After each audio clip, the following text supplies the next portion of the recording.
Nosa ulangi, webinar hari ini bertemakan mengembangkan estetika penulisan sebagai sarana ekspresi dan komunikasi yang akan dibawakan oleh pemateri kita yang super keren hari ini, yaitu Kak Frans. Kak Frans, apakah sudah hadir? Boleh reaksi, Kak? Ya, Assalamualaikum, selamat pagi. Pagi. Oke, itu ya pemateri kita pada hari ini, yang akan dipandu oleh moderator kita yang cantik nih, teman-teman, hari ini. Ada Kak Intan. Halo, Kak Intan. Halo Kak Nosa, halo Kak Pras, dan teman-teman semua. Oke, Kak Intan ini adalah salah satu teman-teman magang di divisi CRM ya, teman-teman. Jadi nanti acara ini akan dipandu oleh Kak Intan. Seperti itu.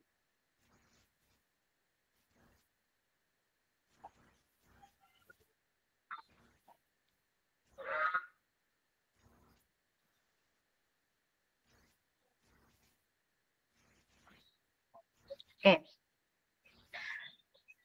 Tidak usah berlama-lama ya, kayaknya teman-teman di sini udah pada semangat semua dan nggak sabar nih mengulik pemateri kita pada hari ini. Jadi teman-teman di sini Nosa harap bisa mengambil ilmu yang udah didapat sama Kak Frans. Jadi teman-teman di sini nanti bisa banyak bertanya, bisa on cam, bisa open mic, yang akan dipandu oleh moderator kita yaitu Kak Intan. Untuk Kak Intan, saya persilahkan. Ya, terima kasih buat MC kita pada pagi hari ini, yaitu Kak Nosa. Selamat pagi semuanya. Perkenalkan, nama aku Intan Nursakila, bisa dipanggil Kak Intan. Aku adalah anak magang di Detak Pustaka. Dan hari ini aku akan menjadi moderator di diskusi kita pada pagi hari ini. Oke, topik kita pada pagi hari ini adalah writing class, mengembangkan estetika penulisan sebagai sarana ekspresi dan komunikasi. Kita akan kupas tuntas tentang topik ini bersama satu narasumber kita yang sangat luar biasa yang pada pagi hari ini hadir bersama kita, yaitu seorang penulis buku dan seorang jurnalis Kompas, yaitu Frans Patiherin. Apa kabar Kak Frans? Halo Mbak Intan, alhamdulillah sehat baik. Salam dari Kupang NTT untuk teman-teman semua. Wah, keren. Dari NTT ya Kak Frans? Iya, iya. Oke. Teman-teman sekalian, sebelum kita lanjut ke materi pagi hari ini, aku akan menjelaskan sedikit profil tentang Kak Frans ini. Kak Frans adalah seorang jurnalis Kompas yang sangat inspiratif. Tiap goresan tintanya didedikasikan untuk kelestarian lingkungan dan isu kemanusiaan. Khususnya membahas tentang masyarakat terabaikan, masyarakat di pelosok, dan masyarakat yang termarginalkan.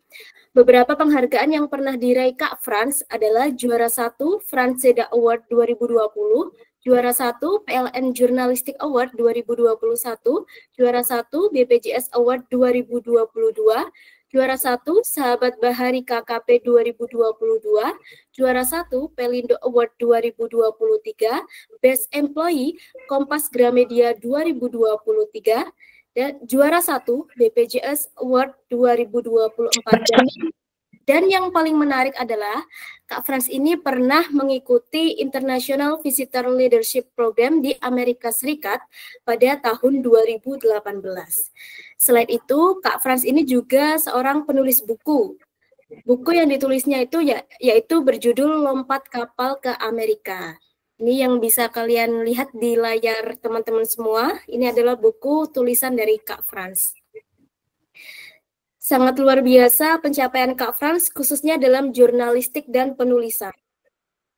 Saya ucapkan terima kasih sekali lagi buat Kak Frans yang sudah berkenan hadir di diskusi kita pada pagi hari ini. Kemudian, baiklah teman-teman sekalian, saya pastinya dan teman-teman sudah tidak sabar untuk mendengar materi yang disampaikan oleh Kak Frans. Sehingga tanpa berlama-lama lagi, aku mau reaction dari teman-teman untuk menyambut Kak Frans. Tolong reactionnya. Wah, udah bersemangat ini. Silakan kepada Kak Frans untuk menyampaikan materi pada pagi hari ini. Terima kasih Kakak Intan dan teman-teman semua. Assalamualaikum warahmatullahi wabarakatuh. Salam dari Kupang, Nusa Tenggara Timur. Saya Frans Patiherin, jurnalis Kompas yang baru 13 tahun bekerja di Kompas. Latar belakang pendidikan, saya seorang guru matematika yang kemudian memilih menjadi jurnalis. Pertama saya berterima kasih kepada Detak Pustaka yang sudah mengundang saya di kesempatan ini. Juga terima kasih telah membantu menerbitkan tulisan saya beberapa waktu yang lalu. Buku yang baru terbit kurang lebih sebulan ini, hari ini sudah dipesan, sudah dicetak lebih dari 200 eksemplar dan masih banyak lagi yang memesannya. Karena bagi kami orang NTT, yang cerita yang saya angkat ini cerita yang mewakili pengalaman banyak orang NTT yang di tengah keterbatasan, tapi mereka berusaha untuk meraih mimpi-mimpinya. Kembali ke judul tadi, menurut saya agak terlalu abstrak ya, terlalu. Saya kemarin sempat ngobrol sama tim dari Detak, saya bilang ini terlalu tinggi, ini otak saya tidak nyampe ini menjelaskan judul materi ini. Jadi saya kemudian menyederhanakan, jadi bagaimana pengalaman saya di sela-sela kesibukan saya sebagai seorang jurnalis, saya kemudian yang setiap hari saya menulis, membuat reportase di Kompas, tapi saya kemudian berusaha untuk menyisihkan waktu membuat tulisan, membuat buku. Yang pertama, ide dari buku yang saya tulis ini sebetulnya adalah refleksi saya dari perjalanan saya dalam kurun waktu ketika saya masih kecil sampai hari ini.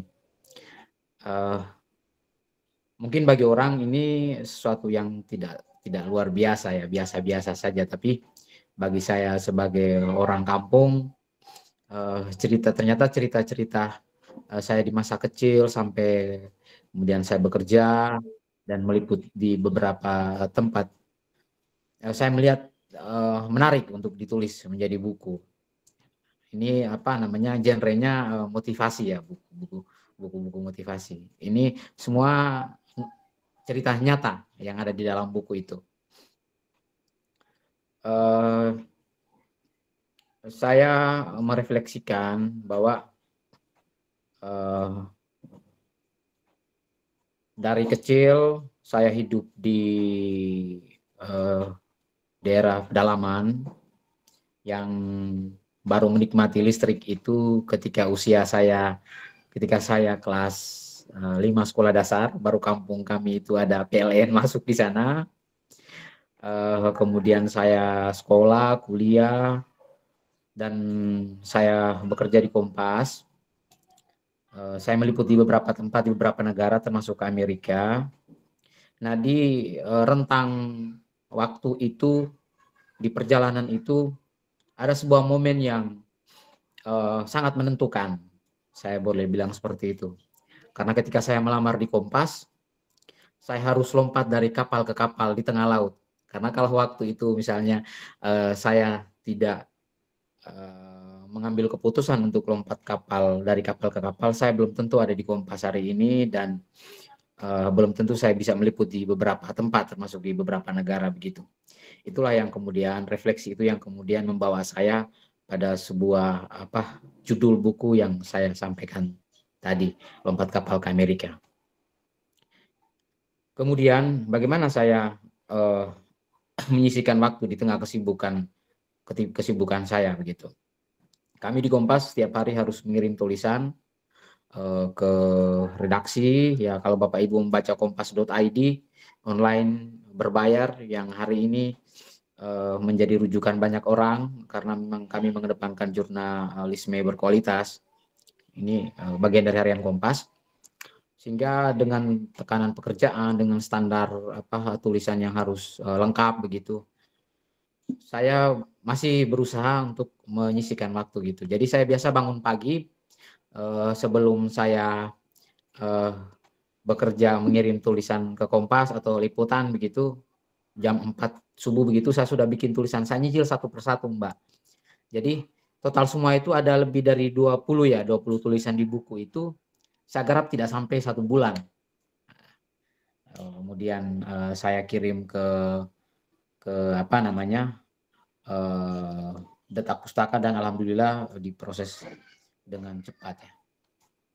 Memang ada tantangan karena saya setiap hari harus mengirim tulisan ke Kompas, sehingga kadang satu tulisan itu bisa garap lebih dari 2 hari begitu. Ya kuncinya ya konsisten saja. Karena kalau kita ngomong tentang kesibukan, mungkin setiap hari kita punya kesibukan yang macam-macam lah. Hari ini ada kerjaan A, besok ada kerjaan B, ya nyaris tidak ada waktu luang begitu. Nah, dengan bangun lebih pagi, dibangunkan oleh azan subuh. Saya seorang Katolik, tetapi di tempat saya dekat masjid. Jadi azan subuh ketika membangunkan teman-teman Muslim untuk sholat subuh, azan subuh juga membangunkan saya untuk mulai bekerja begitu ya. Alhamdulillah. Itu tentang mengatur waktu. Juga sorry kelewat tadi soal mengambil tema-temanya seperti apa. Jadi selama 13 tahun di jurnalis ini kan banyak sekali pengalaman ya. Saya mengambil cerita yang menonjol saja begitu. Dengan alur cerita maju dari saya kecil sampai kemudian hari ini gitu saya ke Amerika. Saya kemudian awalnya saya mau terbitkan di beberapa penerbit begitu, tapi ada teman yang merekomendasikan bahwa coba ke Detak Pustaka lebih cepat gitu. Ada toleransinya, bisa revisi beberapa kali begitu, sehingga saya alhamdulillah senang sekali. Ini buku yang pertama, buku saya yang kedua nanti akan terbit juga sekitar bulan depan, itu diterbitkan oleh penerbit buku Kompas. Judulnya tentang deadline. Deadline itu mengupas tentang kisah di balik layar, liputan-liputan Kompas. Jadi pembaca Kompas, pemirsa itu kan mereka tidak tahu seperti apa kerja belakang layar seorang jurnalis. Bagaimana dia mengalami tekanan di lapangan, diancam dan lain sebagainya, juga tekanan deadline yang hampir setiap hari ada gitu. Kisah belakang layar itu yang kemudian saya bukukan. Saya tidak hebat berbicara, Mbak Intan. Saya pikir pengantar singkat saya seperti ini. Saya lebih senang kalau kita menghabiskan sisa waktu ini dengan berdiskusi. Saya pikir demikian, Mbak Intan. Terima kasih banyak.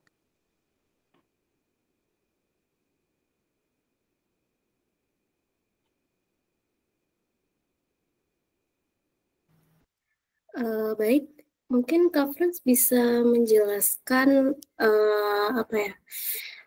pengalaman-pengalaman dari PPT yang sudah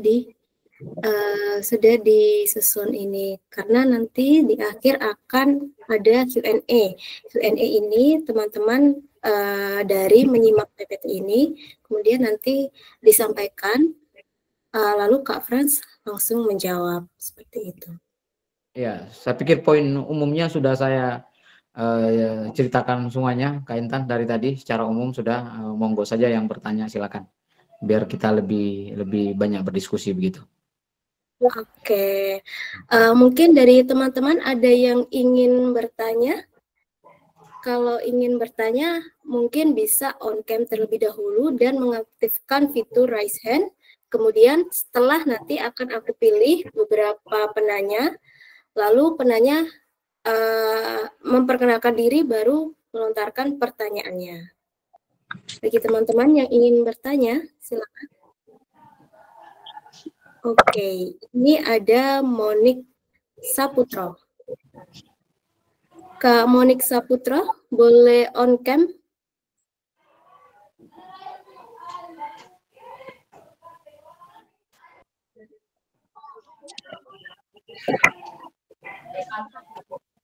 Halo.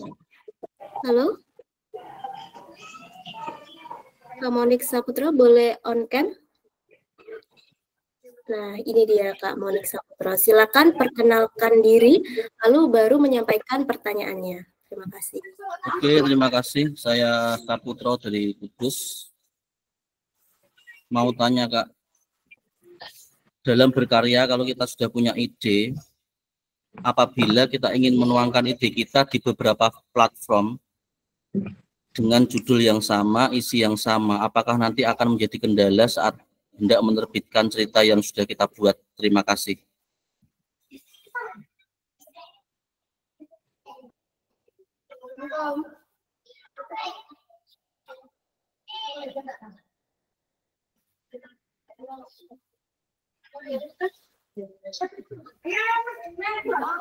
Baik, Kak Frans. Pertanyaannya tadi, apakah mau langsung dijawab? Iya, soal apa ide atau tulisan yang sama diterbitkan dalam beberapa platform ya. Saya jujur saja saya belum punya pengalaman ya. Misalnya itu dalam satu tulisan yang ingin saya bukukan itu saya sudah terbitkan di buku, lalu kemudian bikin di platform yang lain. Saya belum punya pengalaman ya. Tapi biasanya itu kan ada apa pernyataan keaslian ya, keaslian dari tulisan ini. Saya pikir mungkin lebih pas ini orang dari percetakan ya, orang dari penerbit ya. Barangkali bisa menjelaskan dari sisi aturannya yang lebih pasti ya. Nah, kalau misalnya di media misalnya opini si A, si B misalnya, kalau dia pernah menulis di media A, dia bisa juga menulis di media B begitu. Jadi itu kan terkait soal keaslian dan lain sebagainya. Jadi saya pikir yang barangkali lebih tepat menjawab ini mungkin di penerbitan ya, Bang Unik. Oke, terima kasih Kak. Ya.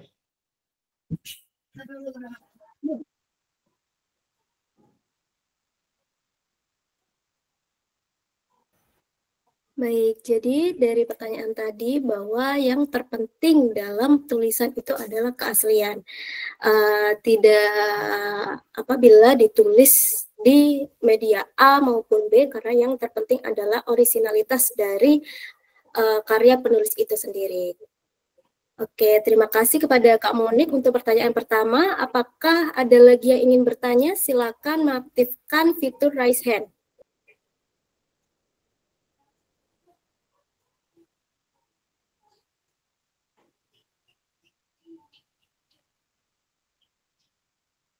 Oke, ini ada Kak Hasana Kustar telah mengangkat tangan. Silakan Kak Hasana untuk on cam. Pertama, mohon maaf belum bisa on cam ya Teh. Boleh off cam? Oke, boleh. Bertanyanya. Mohon perkenalkan diri terlebih dahulu, baru bertanya. Perkenalkan, nama saya Hasanah. Saya dari Banjarmasin. Kemarin sempat publish satu buku, judulnya Inner Beauty Teh. Pertanyaan saya adalah,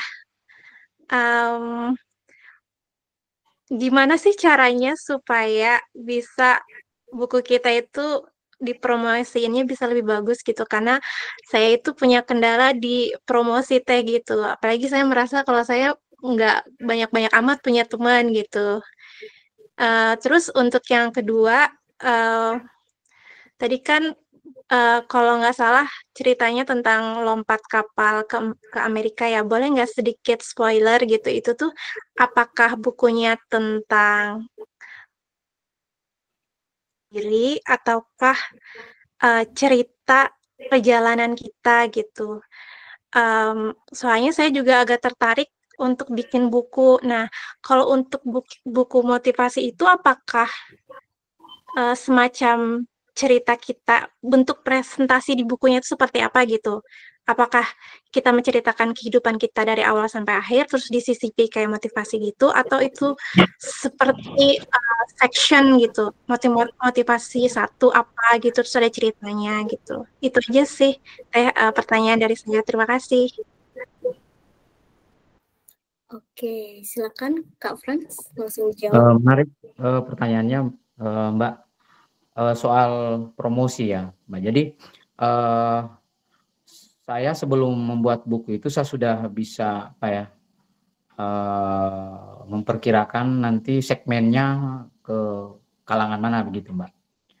Nah, buku ini kan buku motivasi dan fokus saya itu untuk anak-anak di daerah pedalaman, anak-anak sekolah begitu. Jadi itu salah satu segmen, dan dari banyak yang memesan hari ini adalah guru dan anak-anak sekolah, orang tua. Buku itu kemudian nanti akan mereka kasih kepada anak-anak mereka.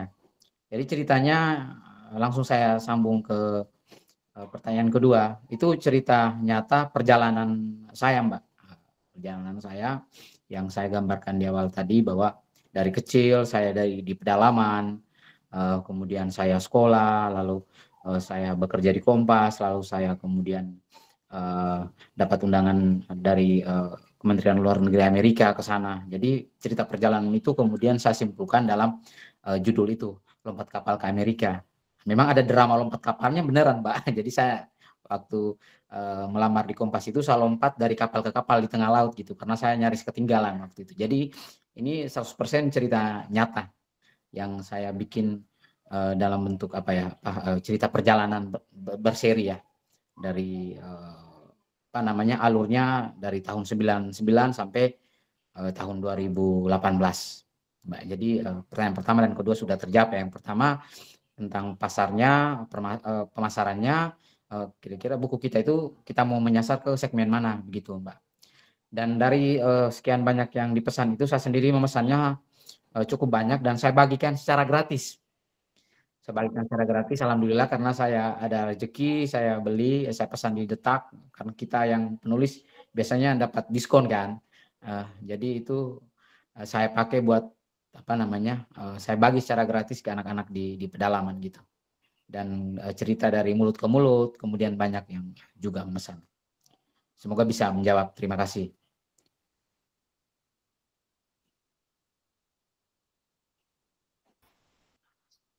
Baik, itu tadi jawaban dari pertanyaan kedua, yang intinya adalah bagaimana kita menargetkan pembaca, yaitu kita harus memperkirakan siapa saja yang menjadi pembaca dari buku kita. Karena kebetulan Kak Frans ini menulisnya tentang motivasi dirinya, jadi buku ini ditujukan kepada anak-anak di pedalaman dan sekolah-sekolah di pedalaman.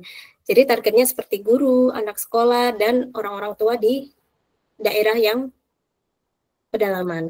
Oke, sebelum kita lanjut ke pertanyaan ketiga, kita ada informasi dari Detak Pustaka untuk teman-teman semuanya. Silahkan kepada kakak yang bertugas. Oke, terima kasih Kak Intan. Oke, sebelum masuk ke diskusi selanjutnya ya, boleh Kak Gita yang bertugas untuk share screen.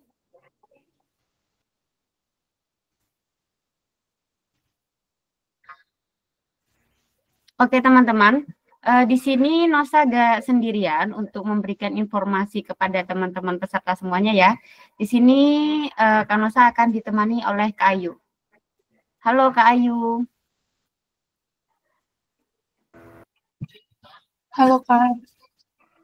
Oke, di sini di layar teman-teman udah kelihatan belum?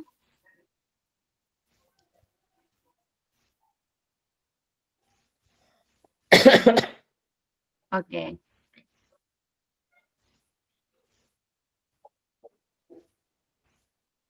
Oke teman-teman, di sini Nosa mau ngasih kabar gembira deh buat teman-teman semua yang di sini itu pengen banget jadi penulis dan menerbitkan karyanya seperti dilakukan oleh Kak Frans ya, yang mana bukunya itu bisa dikenal dan bisa sampai kepada teman-teman pembaca. Di sini kita ada promo cetak nih teman-teman. Jadi teman-teman yang bingung mau cetak di mana, terus takut hasilnya tidak sesuai dengan harapan, di Duta Pustaka teman-teman itu bisa request teman-teman. Jadi ingin spesifikasi cetak bukunya itu seperti apa. Jadi nanti teman-teman akan mendapatkan buku yang warnanya tajam, terus teksnya juga jelas, terus jilitannya juga rapi, dan akan nanti dikemas secara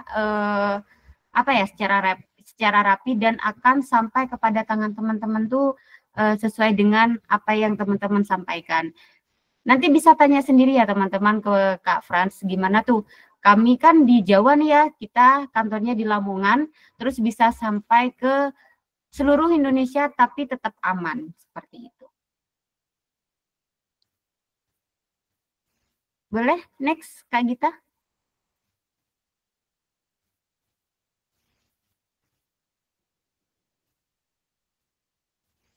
Ini contoh-contohnya ya, cuma dengan harga 16 ribuan teman-teman udah bisa menciptakan buku yang teman-teman inginkan.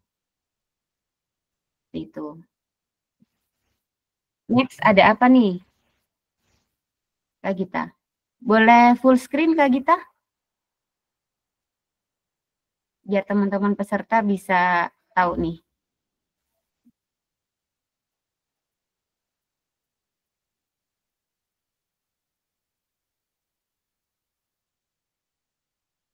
Oke, sebentar ya teman-teman.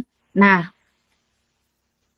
di sini selain teman-teman bisa cetak ya, di sini kita juga ada jasa menerbitkan buku teman-teman, yang mana di sini sudah gratis ISBN, gratis layout, juga desain, editing, terus nanti supaya bisa buku teman-teman ini terkenal, ada poster promosi. Dan sini juga akan gratis 15 eksemplar.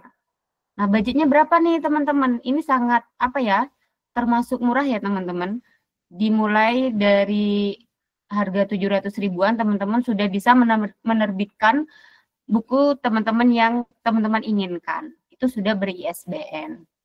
Terus gimana nih Kak? Dapat royalti nggak dari penerbitan bukunya gitu? Dapat dong teman-teman. Royaltinya berapa? Yaitu mulai dari 15% penjualan. Seperti itu teman-teman. Jadi teman-teman di sini yang sudah pernah, teman-teman yang udah memiliki naskah, teman-teman yang berniatan untuk menerbitkan buku bisa banget bekerja sama dengan Duta Pustaka. Duta Pustaka akan mendampingi dan akan menjadi partner proses dari kreativitas dan karya-karya dari teman-teman sendiri sampai bisa ke tangan pembaca teman-teman sendiri ya. Seperti itu. Oke, next Kak Gita.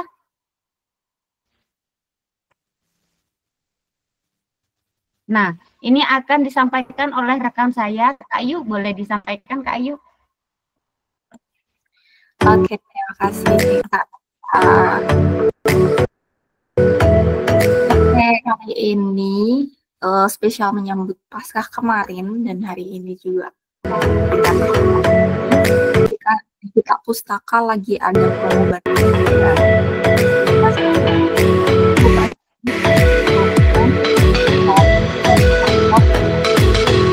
Sampai hari ini yang ingin membeli buku-buku dari Duta Pustaka bisa mengunjungi e-commerce kami gitu. Jadi jangan sampai ketinggalan, keburu promonya habis. Jadi langsung cek di e-commerce Duta Pustaka. Cari buku favoritmu dan langsung belanja. Terima kasih Kak Ayu. Oke, jadi teman-teman yang mau pesan ini ya, pesan buku atau cari-cari buku untuk bahan-bahan literasi, terutama juga buku dari Kak Frans ya, yang mau ngepoin, jadi langsung bisa nih ke TikTok Shop kita sama Shopee kita. Ayu sudah ngasih ini ya tadi ya. Nah, di kolom komentar juga Nosa udah kirimkan linknya, jadi teman-teman bisa check out ya teman-teman di TikTok Shop Data Pustaka sama Shopee Data Pustaka. Di situ banyak sekali karya-karya dari penulis-penulis Data Pustaka yang sudah terjual ratusan eksemplar. Seperti itu. Terima kasih Kak Ayu. Nosa juga pamit undur diri. Nosa kembalikan lagi ke Kak Intan. Baik, terima kasih Kak Nosa dan teman-teman yang telah promosi tadi ya. Itu sangat menarik. Sekali lagi kalau teman-teman ingin menerbitkan buku, silakan menghubungi admin Data Pustaka karena promonya ini tentu nggak akan lama ya Kak ya. Jadi segera mungkin. Jangan lewatkan kesempatan menerbitkan buku kali ini. Oke, selanjutnya kita akan langsung ke pertanyaan ketiga, penanya ketiga. Ini sudah ada Kak Putri Suliha yang telah mengangkat tangan dari tadi. Oke, silakan Kak Putri untuk on cam, perkenalan diri, dan menanyakan pertanyaannya.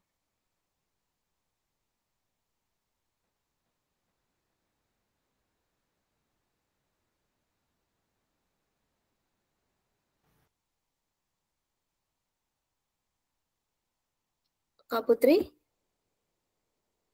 Sepertinya terpencet ya tadi untuk fitur raise hand-nya. Oke, tidak apa. Kita langsung ke pertanyaan ke penanya selanjutnya aja. Silakan yang ingin bertanya, silakan mengaktifkan fitur raise hand. Oke, di sini ada Niken Kusuma. Silakan on cam, memperkenalkan diri dan menanyakan pertanyaannya. Halo kakak, apakah suaraku dengar sebelumnya? Oke, sebelumnya terima kasih buat Kak Intan dan Kak Frans atas kesempatan yang diberikan. Mohon maaf Kak, aku belum bisa on cam. Gimana kakak? Oke, untuk pertanyaanku gini ya kakak ya, kayak bagaimana sih cara kita agar penulisan kita itu tetap terarah tanpa nantinya ganti-ganti judul kakak, karena seringkali dari pengalaman saya pribadi itu, kadang judul itu menyesuaikan sama isinya kakak, gitu kakak. Jadi seringkali ganti-ganti judul karena menyesuaikan sama isi kakak. Padahal udah kayak nerapin nih kalau temanya ini bakal seperti ini gitu. Tapi tetap aja seringkali berubah untuk judulnya. Gitu kakak, terima kasih.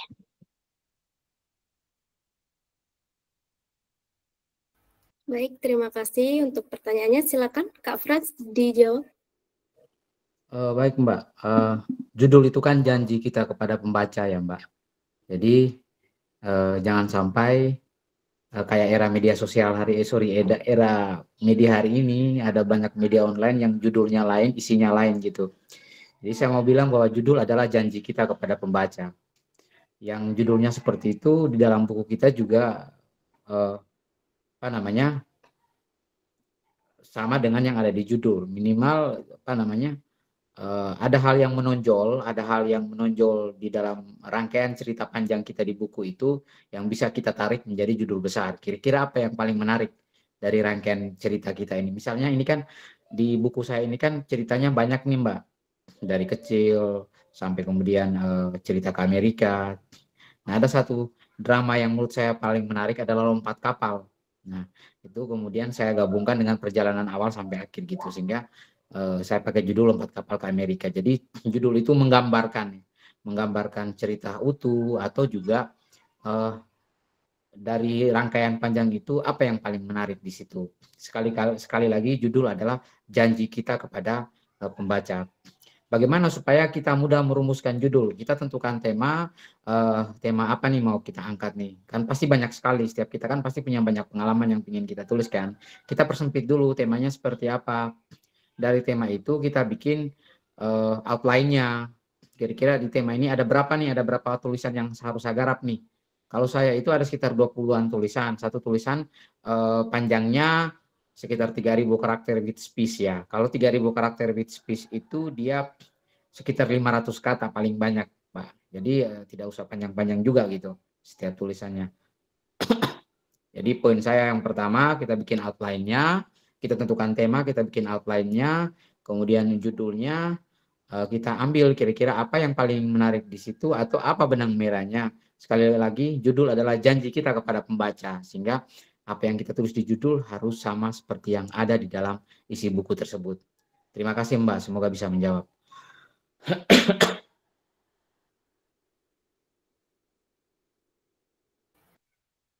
Baik, semoga jawaban dari Kak Frans tadi bisa dipahami ya dengan mudah. Selanjutnya ini ada penanya berikutnya yaitu Rangga Ajudia.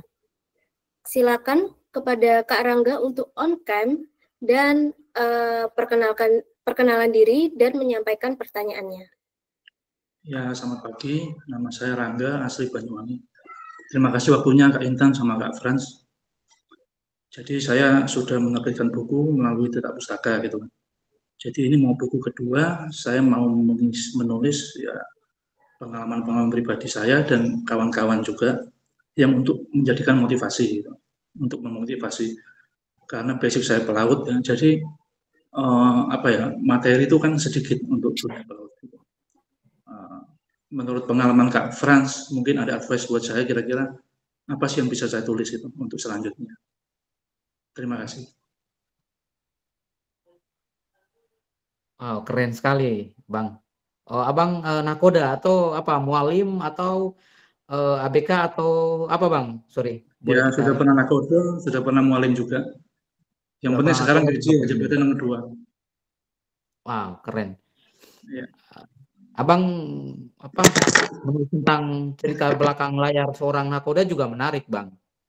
Oh gitu. Orang kan tidak tahu bagaimana nakoba membaca gelombang, membaca angin, walaupun kan ada alat kan. Tapi bagaimana feeling seorang nakoda itu membawa kapal sampai tujuan itu juga menarik sebetulnya. Juga menggugah tentang bagaimana cerita nakoda orang kapal itu selalu punya pacar di setiap pelabuhan. Itu juga menarik, Bang. Jadi banyak banget yang bisa Abang kupas tuh. Apakah benar pelaut itu istilahnya punya banyak pacar di setiap pelabuhan, punya banyak cinta di setiap pelabuhan. Jadi tidak usah yang serius-serius, Bang. Abang cari yang nyeleneh, yang yang ringan-ringan, itu pasti pembacanya banyak, Bang, itu. Oke, terima kasih Bang Frans. Masukannya bagus sekali. Makasih, Bang. Siap. Baik, itu tadi pertanyaan yang sangat menarik ya. Bertanya saran menuliskan apa untuk Kak Rangga. Oke, untuk penanya berikutnya silakan mengaktifkan fitur raise hand.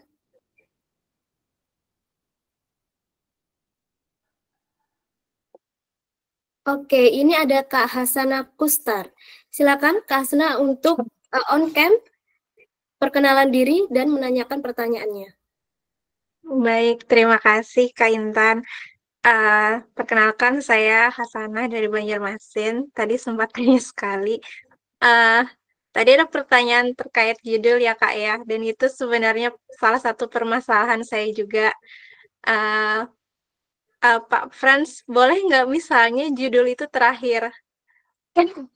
Jadi ya kita tuh ada tema gitu, kita ada garis besar apa yang mau kita tulis gitu, tapi judul itu terakhir karena kadang akhirnya kan pada saat sudah tulisan itu selesai saya baca lagi gitu. Kadang judul pertama yang saya propose itu kayaknya nggak terlalu bagus gitu. Nah, jadi pertanyaan saya yang pertama adalah boleh nggak misalnya judul itu terakhir, tapi kita udah punya tema yang mau kita tulis gitu.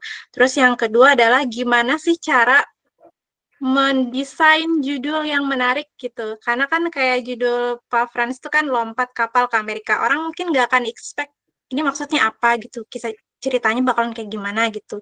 Nah, gimana sih caranya supaya kita tuh bisa bikin judul yang bisa bikin orang penasaran gitu, Pak? Itu sih pertanyaan dari saya. Terima kasih. Iya, baik, terima kasih Mbak Hasanah. Boleh judul itu setelah kita selesai menulis ya, kemudian di situ kita menemukan kira-kira benang merahnya, apa begitu. Kira-kira ada drama yang paling menonjol, cerita yang paling menonjol dari sekian tulisan itu seperti apa? Boleh juga setelah selesai, tidak masalah. Lalu bagaimana merumuskan judul? Kira-kira merumuskan judul seperti apa? Kalau dari saya kalimatnya tidak usah panjang-panjang, Mbak. Kalimatnya tidak usah panjang-panjang. Minimal paling banyak 4 ya. 4 atau 3 kalimat. Dan apa ya?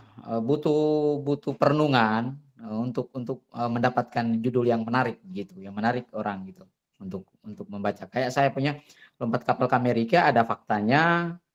Kita membandingkan Amerika hari ini orang terbang dengan pesawat 24 jam. Tapi kok ada orang lompat pakai kapal gitu. Orang kan kemudian penasaran, kok bisa pakai kapal ke Amerika. Hari ini kalau kita naik kapal ke Amerika, saya tanya orang-orang yang kirim ikan ke Amerika itu bisa sampai 6 minggu, Mbak. Jadi lama banget ya. Jadi kita coba membandingkan sesuatu. Hari ini misalnya orang ke Amerika naik pesawat, tapi kok kenapa judulnya kapal gitu? Kira-kira bagaimana? Kapal kok ke Amerika gitu. Jadi kita menghadirkan sesuatu yang agak unik, menarik, yang bisa melawan kebiasaan. Misalnya saya sedang menggarap sebuah buku judulnya Surga di Kaki Ibu Tiri. Karena orang selama ini Ibu Tiri itu jahat gitu, surga di kaki ibu kandung ya. Tapi saya menggarap sebuah buku Surga di Kaki Ibu Tiri misalnya. Jadi sesuatu yang judul-judul yang anti mainstream itu juga sesuatu yang menarik gitu. Mbak Hasana. Jadi memang tidak ada teori ya, tidak ada teori bagaimana memilih judul yang tepat, tapi keseringan menulis, keseringan membaca, dan juga kontemplasi itu kemudian akan membawa kita pada sebuah rumusan judul yang tepat gitu. Dan berdiskusilah sama orang-orang gitu. Saya sangat terbuka kalau nanti Mbak Hasana berdiskusi dengan saya, boleh ambil nomor kontak saya, kita bisa berdiskusi. Kira-kira tulisannya Mbak Hasana bisa diberi judul apa begitu di bukunya. Terima kasih, Mbak.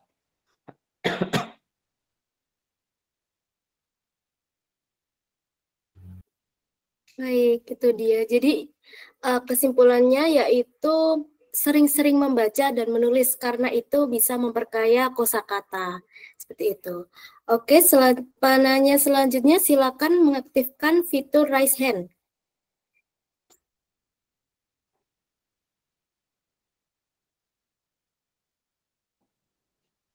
Oke, ini ada Kak Mirham Yusfin. Silakan untuk on cam, perkenalkan diri dan menyampaikan pertanyaannya. Oke, dengar ya, Kak. Ini saya Mirham Yusfin dari Surabaya. Sebenarnya saya itu cukup iri sama teman-teman yang bisa bercerita dengan ekspresif gitu ya, dengan deskripsi yang benar-benar kegambar banget sampai kerasa emosinya juga gitu ya. Nah, sedangkan saya kalau misalkan berbicara itu biasanya ya to the point aja sama ya lurus-lurus aja gitu. Nah, terus saya juga melihat latar belakangnya Kak Frans itu kan jurnalis gitu ya, menyampaikan berita-berita gitu. Yang saya tahu kan berita-berita juga itu cukup to the point juga gitu. Sedangkan butuh mengguide para pembaca gitu. Butuh mungkin bisa masuk ke hati mereka juga gitu. Itu gimana caranya Kak Frans bisa membalut informasi yang to the point tapi tetap menarik buat dibaca gitu.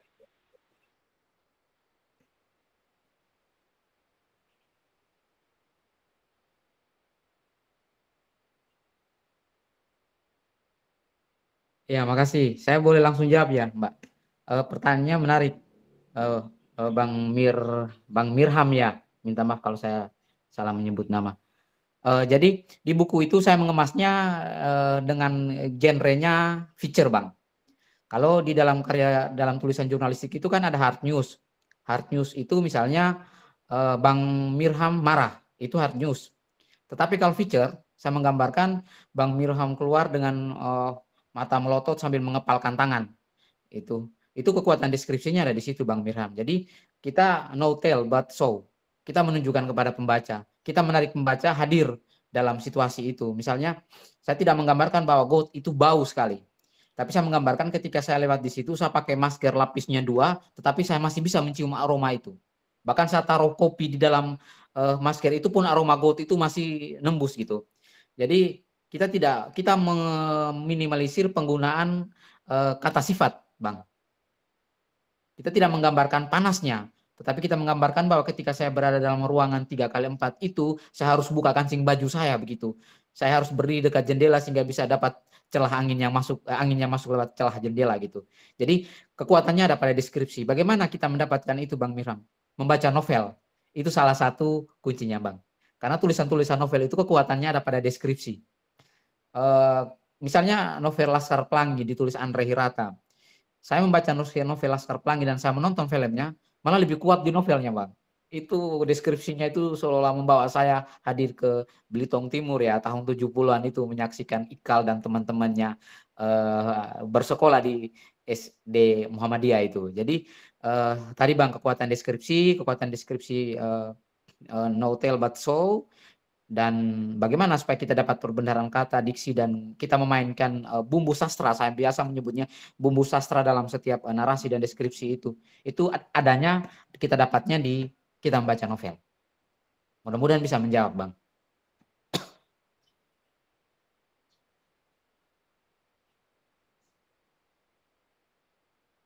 Ada nomor kontak saya, Bang, nanti boleh diminta di Detak Pustaka, kita boleh chat-chatan lah. Saya habis ini saya akan ke pedalaman, ke perbatasan Indonesia dan Timor Leste untuk ke sekolah-sekolah di sana dan membagi gratis buku saya di sana, Bang. Hari ini saya rencana jam 12 waktu Indonesia Tengah, nanti saya akan berangkat ke sana.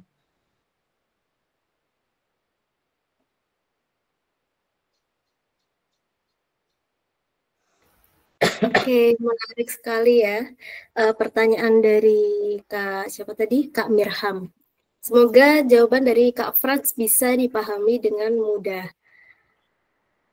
Oke, selanjutnya apakah ada penanya? Oke, ini ada Kak Farida Ida yang telah mengaktifkan fitur raise hand. Boleh on cam memperkenalkan diri dan menanyakan pertanyaannya.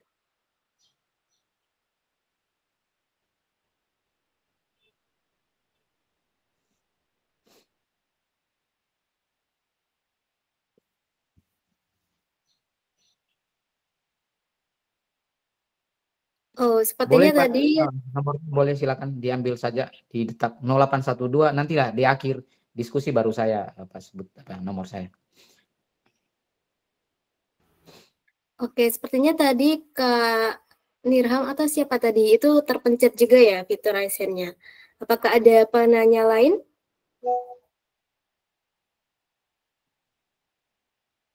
Oke, apakah ada? Oke, gimana nih Kak Ayu nih? Apakah ada pertanyaan? Oke, izin masuk ya Kak Frans. Silakan, Mbak. Lihat semangat teman-teman peserta di sini, terus pertanyaan-pertanyaan yang emang benar-benar ngulik. Terfikir nih Kak Frans, dari jawaban-jawaban dari Kak Frans, 01 pengen tahu struggle dari proses penulisan buku Lompat Kapal ke Amerika ini, Kak Frans.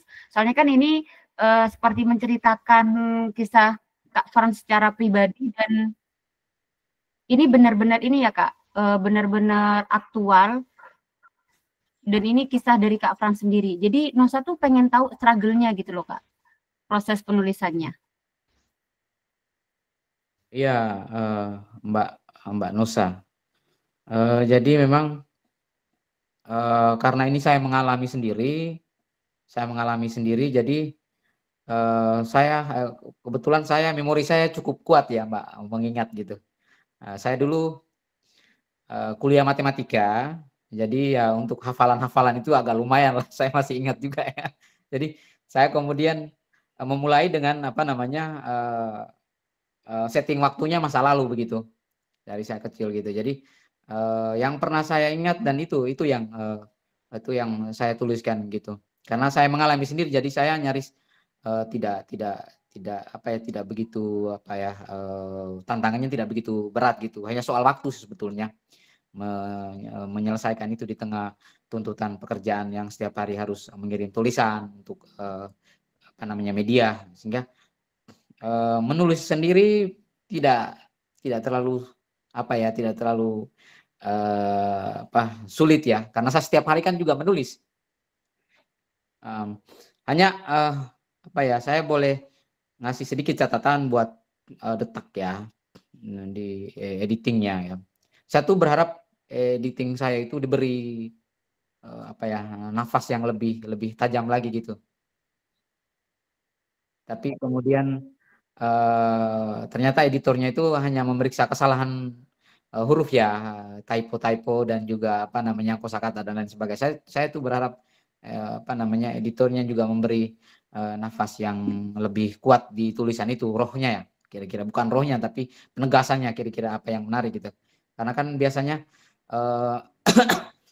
karya jurnalistik atau buku manapun kan mesti harus ada editor ya. Editor bukan sebatas dia hanya membaca, memperbaiki, tapi dia juga memberi penegasan gitu. Itu yang minta maaf ya Mbak, yang itu yang saya belum menemukan di Detak itu.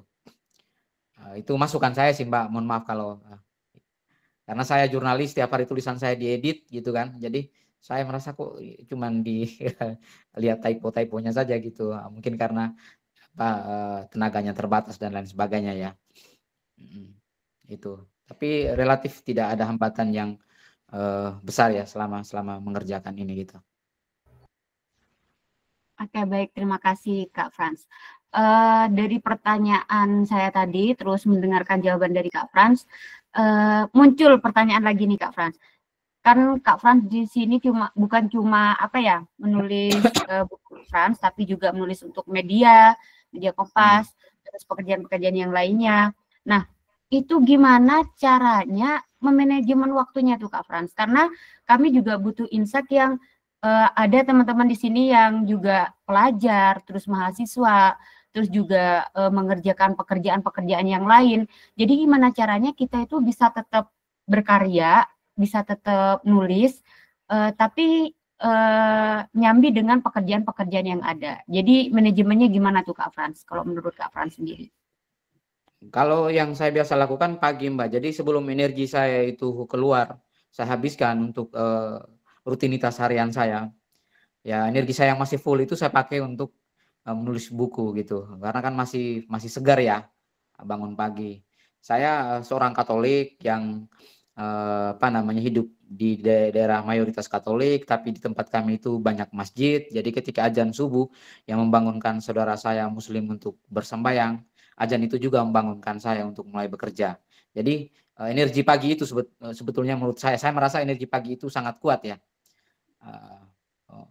Banyak ide-ide segar di situ. Saya membaca lagi, mengedit lagi begitu. Jadi saya biasanya pagi, karena kan siang sudah rutinitas, sudah liputan, sudah pulang ngetik, Mbak itu sudah capek, malam pasti tidur gitu. Jadi saya biasanya pagi kalau untuk waktu. Tapi tidak setiap pagi ya, karena kan kadang juga misalnya saya tugas luar kota atau ada kerjaan yang saya pulangnya sudah lat gitu. Saya tidak bisa bangun jam begitu, berarti mungkin hari-hari berikutnya gitu Mbak Nusa. Berarti morning person sekali ya Kak ya, memulai dengan pagi. Oke. Oke, terima kasih Kak Intan, terima kasih Kak Frans atas jawabannya. Ya, terima kasih. Baik, terima kasih ke Kak Nosa ya atas pertanyaan dan diskusi singkatnya tadi. Oke, apakah ada yang ingin bertanya lagi? Silakan mengaktifkan fitur raise hand. Kalau terkendala untuk open mic, silakan boleh mengetik pertanyaannya di kolom chat.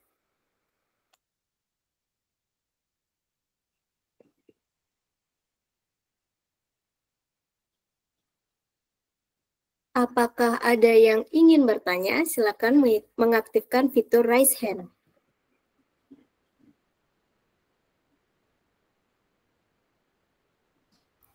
Oke, ini ada penanya berikutnya yaitu Kak Agnia. Silakan. open cam dan perkenalkan diri lalu menanyakan pertanyaannya. Permisi Kak, apakah suara saya terdengar?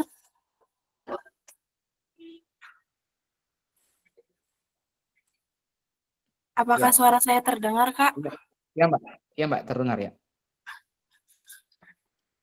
Perkenalkan, nama saya Agnia dari Sumatera Selatan. Saya izin bertanya. Jadi kan saya suka baca novel, terutama novelnya Terelie. Saya suka sekali baca novelnya Terelie. Terus saya udah berkali-kali baca, tapi kadang tuh kan stuck gitu loh. Saya suka menulis juga, terus pas saya mau nulis jadi stuck gitu. Terus akhirnya pas udah buat satu kalimat dihapus lagi gitu. Terus kira-kira ada nggak tips supaya tulisannya itu nggak garing, terus enak dibaca gitu. Terima kasih. Ya, makasih Mbak Agnia. Jadi tulisan penulis hebat itu kan apa ya? Bukan penulis hebat ya, menulis sampai bisa menulis dengan baik itu kan tergantung jam terbang ya, Mbak. Keseringan mencoba sih sebetulnya. Kalau saya selalu bilang keseringan mencoba menulis, kita kemudian akan menemukan pintunya seperti apa begitu. Setiap kita pasti punya metode, punya cara, dan menemukan pintunya sendiri-sendiri begitu. Saya misalnya ketika saya menulis sesuatu, tulisan feature, saya memulai dari yang detail. Misalnya ketika saya menulis tentang anak yang tidak bisa membaca dengan lancar misalnya. Saya menulis kalimat pertama misalnya 20 Januari. Titik. Selanjutnya begitu tulisan si X ketika diminta menulis tanggal dan bulan lahirnya. Ternyata dia belum lancar, dia belum menulis dengan sempurna gitu. Jadi kekuatan deskripsi itu yang di tulisan-tulisan saya biasanya itu karena gaya setiap orang kan beda-beda Mbak ya. Kalau saya memulainya dari deskripsi yang detail gitu. Atau ada orang yang memulainya bahwa ratusan ribu anak di Indonesia belum lancar membaca dan menulis. Kemudian dijelaskan secara umum ke khususnya, oh ada contoh di Sumatera Selatan. Tetapi kalau saya, gaya menulis saya misalnya, saya bilang bahwa ketika disodorkan tulisan itu, si X butuh waktu hampir 1 menit menyelesaikannya. Padahal tulisan itu hanya 1 kalimat. Jadi saya tergantung gaya setiap orang ya. Tadi soal bagaimana mulai menulis dengan baik. Kalau penulis awal saya sarankan menggunakan kalimat aktif terlebih dahulu, Mbak. Perbiasakan dulu. Misalnya saya pergi ke sekolah, saya hari ini naik mobil kemana begitu. Perbiasakan dulu menggunakan kalimat aktif. Nanti kalau sudah lancar bisa dibolak-balik kalimat pasifnya, keterangannya di depan. Kemudian sering-sering juga membaca, biar kita punya kosakata. Kita melihat tulisan orang juga gitu, Mbak. Jadi tidak ada rumus baku ya, Mbak ya, bagaimana memulai menulis yang baik seperti apa ya, keseringan mencoba. Setiap orang tentu punya gaya menulis beda-beda. Bagi pemula memulailah dengan kalimat aktif, subjek, predikat, objek. Nanti kalau dia sudah lancar, dia bisa bolak-balik itu juga pasti dia tidak kesulitan lagi nanti. Biar kalimatnya jangan sampai menggantung begitu. Begitu saja Mbak, mungkin ada pertanyaan?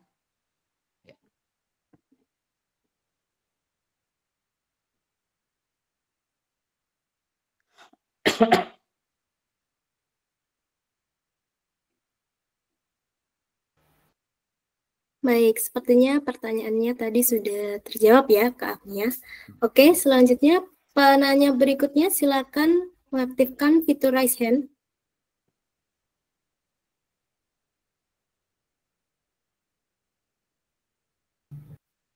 Oke. Oh, tadi ada Kak Ikram.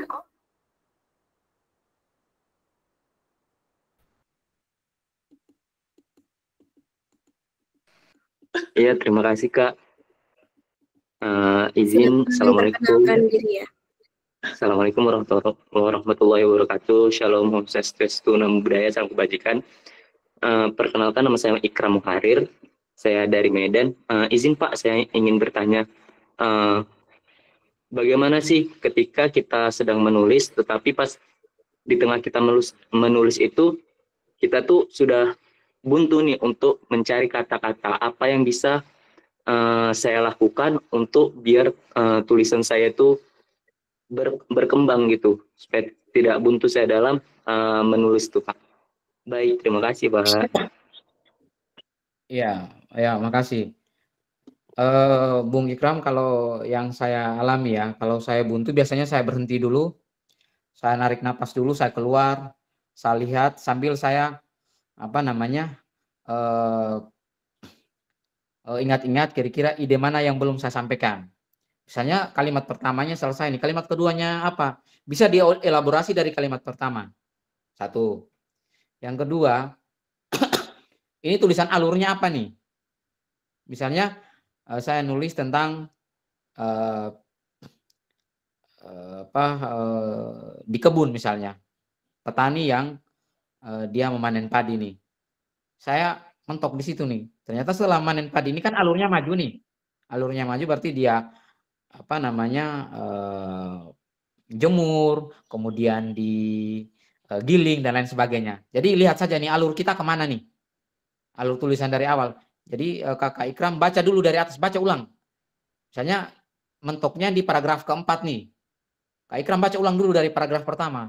Paragraf kedua, pertama, kedua, ketiga, keempat. Saya yakin deh kalau dibaca lebih dari 3 kali, pasti akan nemu nih. Oh setelah ini kayaknya ini nih. Jadi itu, jadi baca ulang. Pertama baca ulang, kemudian ini alurnya kemana nih. Kalau itu juga mentok, tinggal elaborasi saja dari kalimat sebelumnya gitu. Bisa ditambahkan datanya, bisa kira-kira data-datanya apa nih menarik untuk memboboti tulisan itu gitu. Atau bisa memainkan kutipan langsung seperti apa, itu juga boleh Kak Ikram. Tapi yang terpenting juga di sini adalah membaca, banyak membaca Kak Ikram, sehingga kita punya kosakata dan kita juga belajar, saya jujur belajar dari gaya orang juga. Oh si A itu dia tulis gayanya kayak gini nih. Dia mempertentangkan, oh dia alurnya maju. Jadi gayanya beda-beda begitu. Kira-kira demikian Bung Ikram. Makasih.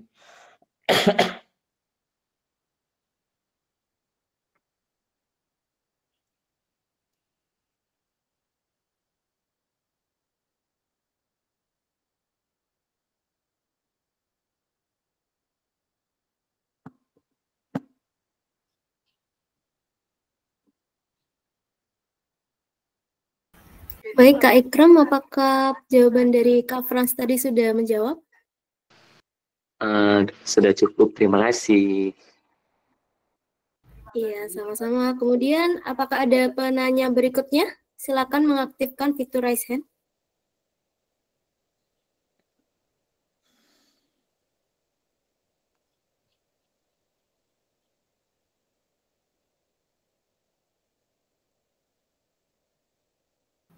Silakan yang ingin bertanya, silakan mengaktifkan fitur raise hand.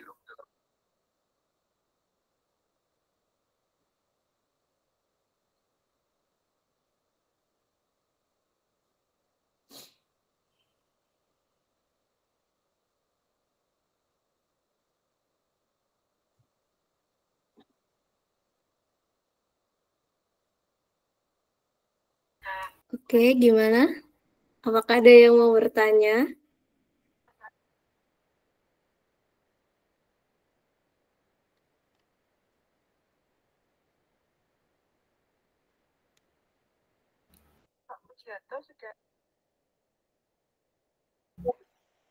Karena mumpung hari ini nih Kak Frans hadir bersama kita, jadi jangan lewatin kesempatan untuk bertanya. Apakah ada yang ingin bertanya lagi? Kak Nosa mungkin sepertinya ada banyak benak-benak yang ingin disampaikan lagi. Oke, teman-teman. Jadi dari pertanyaan-pertanyaan yang sudah disampaikan oleh teman-teman tadi, cukup menarik. Dari pertanyaan dari Kak Ikram tadi itu muncul lagi nih Kak Frans pertanyaan dari saya. Oke, kan Kak Frans tadi itu nyepil nih. Jadi kita itu tapi ada role model yang emang benar-benar itu bisa menemani proses kreatif kita ya Kak Frans ya. Jadi contoh tadi itu siapa? Kak Agnia ya, suka baca buku-bukunya Terelie, terus teman-teman mungkin sudah membaca buku penulis-penulis yang udah terkenal itu. Nah, kalau Kak Frans sendiri ada kriteria atau mematokkan nggak role model yang Kak Frans pilih gitu Kak? Untuk menunjang literasinya. Iya, kalau saya dulu pertama kali menulis itu saya membaca novel Laskar Pelangi.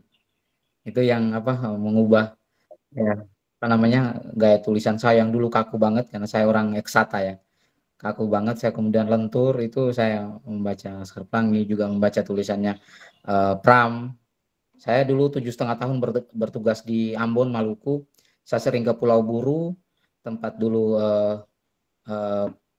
Pram dibuang di sana, Pramudian Antatur dibuang di sana. Jadi saya itu dua orang itu kalau saya suka tulisannya.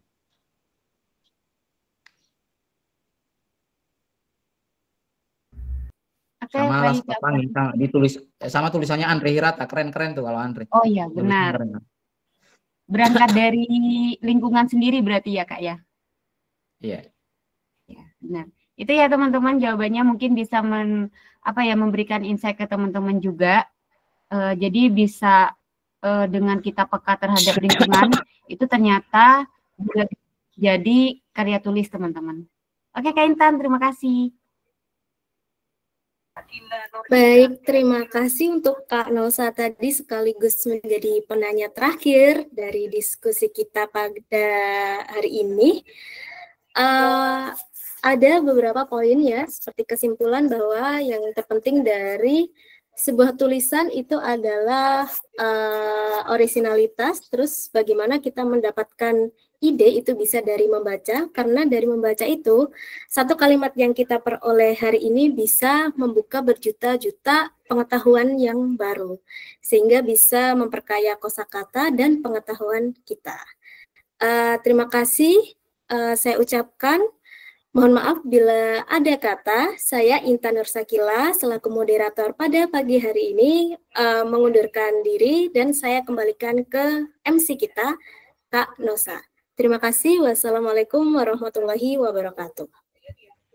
Waalaikumsalam warahmatullahi wabarakatuh. Terima kasih Kak Intan. Oke teman-teman, balik lagi ya sama Nosa di sini.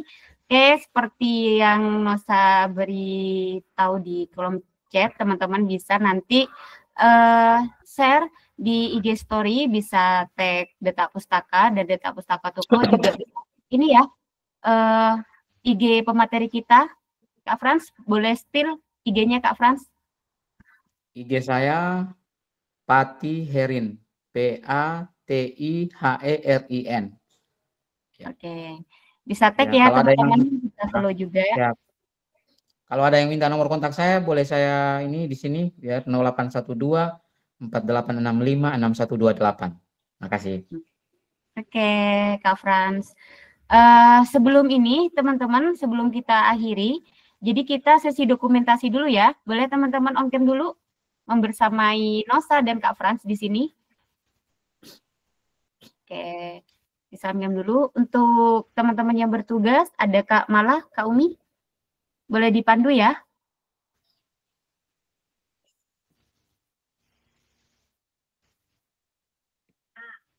Oke.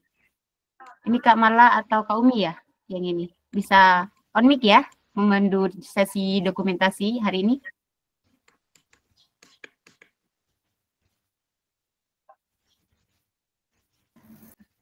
Halo Kak, mungkin Kak Uminya lagi ada kendala, Kak Divanya lagi ada kendala. Ini aku gantikan ya. Oke, siap Kak Iva. Oke, untuk teman-teman kita siap-siap ya. Hitungan ketiga ya teman-teman. 1, 2, 3. Oke, sebentar aku save dulu ya. Oke, kita coba satu kali lagi ya teman-teman. Boleh gak bebasnya teman-teman? Oke, 1, 2, 3. Oke, keren banget teman-teman hari ini. Terima kasih sudah hadir ya. Saya undur diri dari sesi dokumentasi. Oke, terima kasih Kak Iva, terima kasih teman-teman yang sudah hadir pada webinar hari ini. Meskipun ini hari Senin dan Kak Frans ntar lagi mau ke pedalaman ya Kak Frans ya. Semoga ya mau ke perbatasan Timur Leste, ya ke perbatasan ya, ini Timor Leste. perjalanannya. Ya, Teman-teman di Bang. sini bisa langsung join ke Instagram Kak Frans untuk diskusi selanjutnya. Dan terima kasih untuk antusias teman-teman pada webinar hari ini ya, meskipun waktunya tadi itu sangat morning person sekali ya, jam 9. Tapi teman-teman saya yakin, karena saya pun juga merasakan pasti mendapatkan insight yang banyak. Dan dengan dibukanya diskusi langsung tektokan, jadi teman-teman di sini bisa menanyakan langsung ke pemateri apa keresahan-keresahan teman-teman di sini. Oke, jangan lupa share ya cerita-cerita kalian pas webinar hari ini. Saya Ayunosa, teman-teman bisa follow juga ya kalau mau. Saya Ayunosa, dan terima kasih untuk Kak Frans. Sehat selalu dan semoga selalu berkarya dan menginspirasi teman-teman di sini semua. Terima kasih juga untuk teman-teman yang bertugas pada webinar hari ini. Saya pamit undur diri. Wassalamualaikum warahmatullahi wabarakatuh. Terima kasih teman-teman. Thank you ya guys. See you di next webinar. Oke, thank you.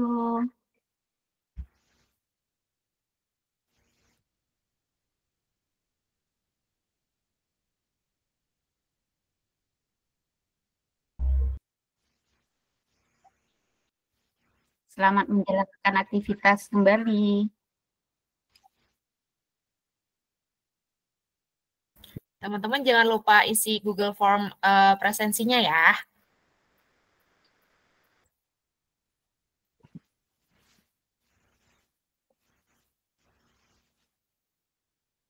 Bisa diisi ya teman-teman.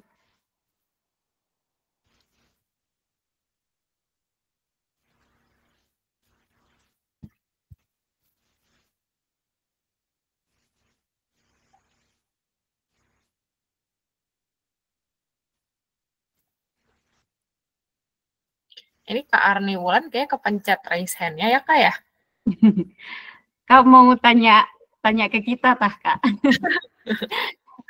Pematerinya udah berangkat ke pedalaman Kak. Aduh, keren banget ya tadi Kak Frans ya, Mbak Yunosa. Bener, daging Mbak Iva isinya. Emang gitu ya model-model jurnalis ya? Kayaknya yang berbicara pengalaman ya. Benar sekali.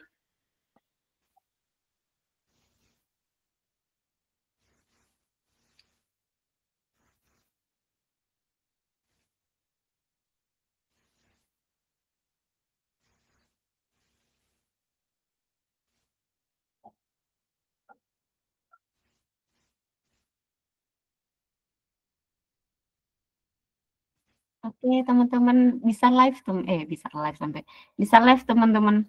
Selamat beraktivitas kembali ya di Senin yang cerah ini.